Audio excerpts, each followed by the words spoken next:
come in, buddy. Well Yeah, done. Here, brother. Good on you, Damien. Hey, what about on Saturday? We had him lined up for the interview. He knocks over a double before he comes on. Yeah. Champagne riding, mate. Good on you. Yeah, no, it's good to get one on Cup winner and Derby Day, and yeah, hopefully we can keep it going. Hey, Bossy, you were saying, watching the Sweep of Essence there, is the best straight rider you've seen. Oh, the best straight rider I've ever seen. What does that mean? It's just timing, sense of timing. It's a tricky race to ride in down the straight. It's a race that builds and builds every furlong, but Damien just has this uncanny knack of timing. It's incredible. It's a privilege to watch. Let's roll the Derby Day wins. How about this? On Penfold's Derby Day, got the nice double. Had the race named after him in the last, which was an emotional moment for you. But take us through the day, not so much the actual races themselves, Damien, because I understand after the presentation, of which you're a near thing beaten as well in the last, that you're presented with a magnificent bottle of Grange of a significant year that came from Neil Grant, the chairman's private cellar.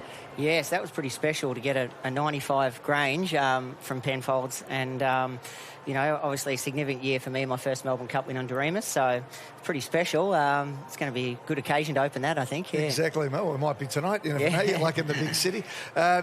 Neil Wilson was fantastic. The VRC chairman really wanted you to have something special.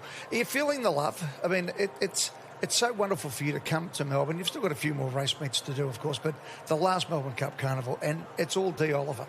Yeah, it's been amazing, overwhelming. You know, I thought coming out of last winter, I wasn't sure if I was going to do another spring. I was kind of contemplating hanging it up then, and I saw how well received Frankie was during his farewell tour, and some people close to me said, why don't you try that? You know, and I had a thought about it. I thought it could go one way or the other. I thought people either drop off, they think because your heart's not in it, you're retiring, or they could get on board and it could be great. So I really made sure that my state of mind and my goal was to go out on a good note and do really well. And I think people that know me, how switched on and how how much it's meant to me over a long period of time, that, you know, I wouldn't let them down, and I'm glad that it's worked out that way. Certainly not doing that, mate. But it's times like the Ollie, when you're in an Ash trial, then all of a sudden all the stats coming out. You know, and when we're riding, we don't reflect back on what we're doing. But when you said you announced your retirement, all of a sudden all the stats come out. You know, 660 Group 1, 2, 3 enlisted winners.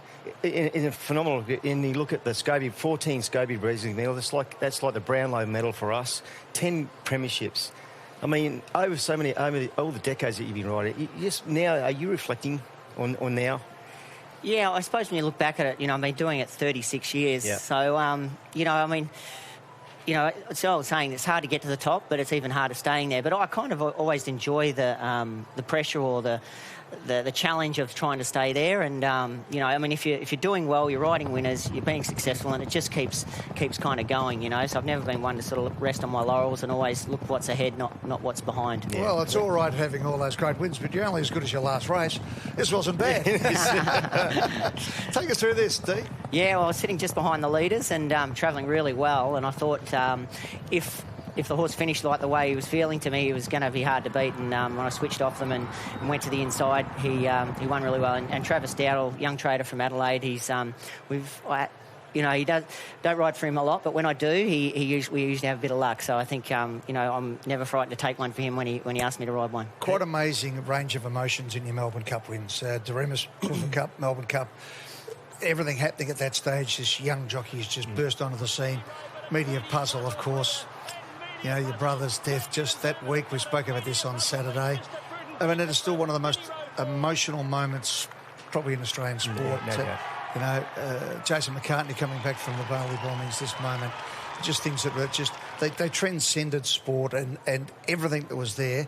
And then, you know, you go to Fiorente, who the last favourite to win at a Melbourne Cup, for Gay and the excitement of that. And, you know, it's just been an enormous race for you, hasn't it? Yeah, and as you said, a range of emotions. You know, my first one, obviously, when I was only young, 23, it really set my career on its path. And, you know, obviously the sadness of losing my brother in the week of media puzzles, and then, you know, another 11 years later, winning one on Fiorente for Gay. Yeah, I mean, I've had the best seat in the house, and more than often I've had even better seats. I remember the day you media puzzle, I drew beside you on Fantastic, and I followed you every step of the way, Eddie, and I could not believe what was happening. From the 1,000-metre mark, I had to pinch myself. I couldn't believe what was happening because you were just, wherever you went, it just seems like everyone was moving out your way. And I ran fifth, and I watched the screen the whole way down the straight, watching Ollie just sail off into the sunset to win on Media Puzzle, and tears just started coming on. Yeah. And we had that moment back when you got back in the room. We closed the door. All the boys just got rallied around you because it was... You just were overwhelmed, and these are moments that you just stick in your brain forever. Yeah, that was one of the more special moments with the jockeys getting around. Yeah. I think they felt the pressure I was under, and obviously leading up to that cup, I had a terrible run. I couldn't ride a winner, and I was questioning whether I'd made the right call. Yeah. But as you said, I've never had a race go so well for me in that cup. And Jason was there, mate. Yeah, it was beautiful. Well, you know that you've had... just an amazing career when you talk about winning Melbourne Cups in decades, and you can identify them by hairstyles as well. Had a few of those too, yeah. It is. Yeah. Tell me about your horse today. It's got through the vet's inspection. Longquid coming up, race 7, number 2 for Michael Moroney, and you've got your horse, you've got your ride. Yes, well, I mean, first of all, we wanted the horse's health and well-being to be... as good as it could be. You know, we didn't want to be bringing the horse here if he wasn't at or going to be close to his best. So I spoke to Mike Moroney, the trainer, yesterday. He said he'd made great progress over the last couple of days and trotted up sound this morning. They will check him again when he gets to the track again today. And I spoke to even the vet, Grace Forbes, and she said she was a bit doubtful yesterday, but the progress he'd made this morning, was happy with him. So, you know, there won't be any element of doubt if the horse is not right to take his place. You know, both Mike and myself, we've ridden and trained enough cups to not just be there for the sake of being it. We want the horse to be right. And, you know, he'll run better than his odds suggest. Whether he can win or not, I don't know. But it's great to have a ride in the race, and let's hope he can do us proud. Alan Kerr, good luck, buddy. Thanks, Ed. We wish you all the best. We'll talk to you over the next couple of days as well. Thanks for the love memories. doing it. Thanks, Bossy. Good on you, mate. Thanks for the memories, mate. It's not the last yet. Go out and have a big time.